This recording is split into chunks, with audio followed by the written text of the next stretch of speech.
Yan, so ngayon ay katapos lang namin sa simba. Ngayon ay Sunday. So nandito kami ngayon sa Jeonju,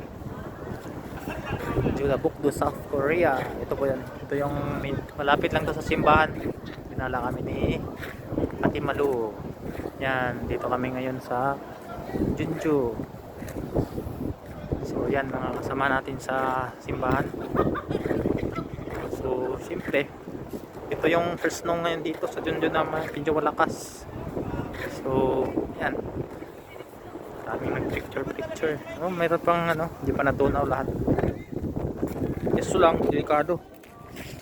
Sobrang ano, dulas. Mahangin, ibig sabihin sobrang lamig. Pag mahangin, sobrang lamig. Natunaw na yung snow. Ito yung delikado. Sobrang lamig pag mahangin. Yan, ito po yung view dito.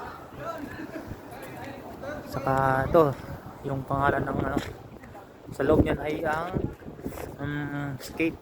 May skating doon yan. Jeonju Indoor Ice Rink.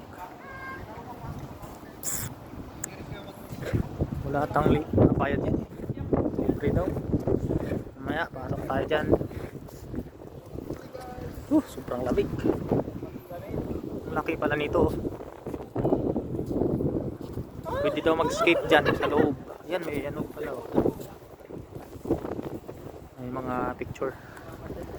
So, dito tayo banda sa... Dito rin may ano, pwede maglaro ng mga sports. Table tennis, badminton, dyan. Parang sports complex. Saka malaki. Sobrang lamig lang pag mahangin. Kaya kailangan makapala jacket yung suot. Sobrang lamig.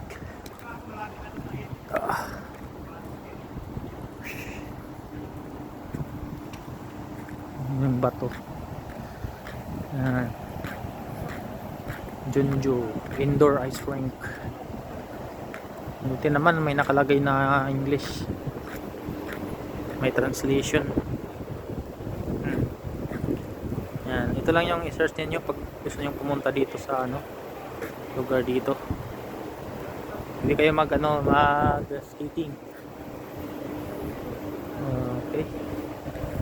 So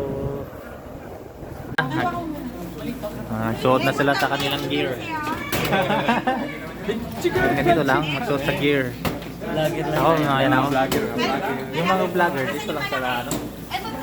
Nagsuot na sila ng helmet. Mamaya pagpa-uwi, magsuot tayo ng picture. Yun, no? Complete gear na, oh. So, dito kami sa kanila, oh. Mga brother. Ito yung mga Kami yung photographer, videographer sa kanila. Yung maliit sa baba, yung malaki sa taas. Ayan.